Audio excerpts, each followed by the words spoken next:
Welcome back to Short Times. Today I'm going to walk you through Chris Evans' 2014 film Before We Go, which he wrote and directed. So, let's get started. The film begins with Chris Evans, Captain America, while busking in New York's Grand Central Terminal. Nick Vaughn notices a lady, Brooke Dalton, who dropped her phone as she ran to catch a train. She misses the train and returns to the station, where Nick returns her broken phone. He later sees her waiting outside the terminal after the station has closed. She admits to having been robbed, being trapped in the city, and needing to travel to Boston. Later, he offers to pay for a cab ride to Boston, but his debit card has been denied, and his credit card has expired. When he tries to call a buddy to lend him money, he discovers that his phone is dead. Meanwhile, Nick offers to try to pay for a room for Brooke for the night, but she insists that she needs to reach Boston by morning. Nick decides to aid Brooke in locating her lost handbag. They discover it underground in a sweatshop that deals in snatched handbags. Nick enters to take the purse. After some time later, she requests two police officers to stop and look at the building Nick is in. The sweatshop owners are terrified, punch Nick, and flee with the bag. Nick and Brooke then go to a friend's wedding in the hopes of borrowing money.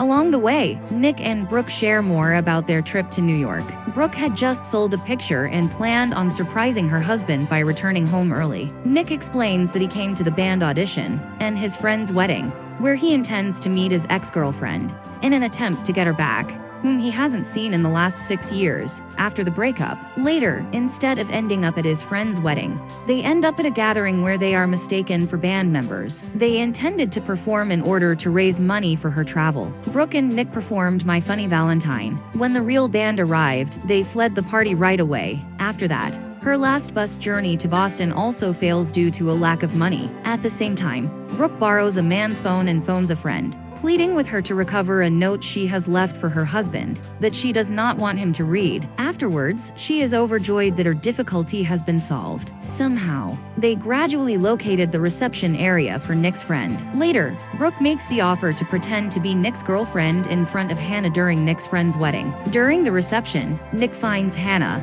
but after meeting her new lover, he leaves the ceremony in a very depressed mood. Outside, Nick sobs and tells Brooke that this is the first time he has seen Hannah since she turned down his marriage proposal and ended their relationship 6 years ago. Brooke afterwards advised him to go talk to her and express his desire. Nick goes to see Hannah on Brooke's suggestion, but he discovers that their relationship is over and that she is pregnant. Later they leave the celebration sadly. While exploring the city, the two come across an open phone booth. Meanwhile, Nick pretends to be chatting to his former Nick through the phone booth phone, while Brooke is conversing with Nick's former Nick. He warns his former Nick not to meet Hannah at the station. After he finished talking, he let Brooke use the phone booth, and she warned Brooke not to go into her home to get the letter. They became closer throughout the phone chat, and their relationship began to develop as a result of their different perspectives on one another. Brooke later informs Nick as they exit the phone booth that she discovered her husband was cheating on her. Despite the fact that he had ended the relationship,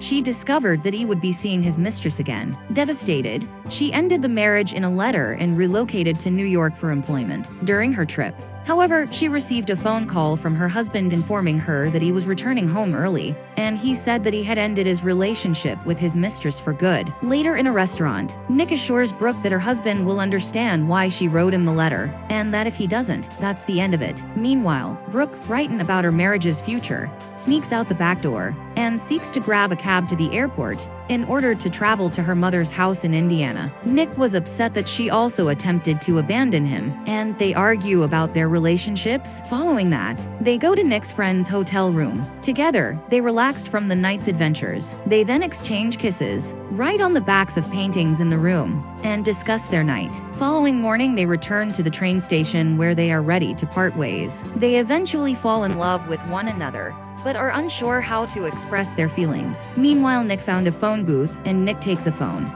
and, like in an earlier joke, pretends to contact himself in the past, claiming that he will need a woman, and that you will need her more than she needs you. Brooke simply shed a tear, gave him another kiss, and then made his way to his train seat. Without saying anything, on her way home, Brooke finds a guest service paper that she and Nick filled out at the hotel. On the bottom it says turnover. After reading what was on the back, she smiles. And the film concludes with that magnificent smile and suspense, without revealing the paper beneath it.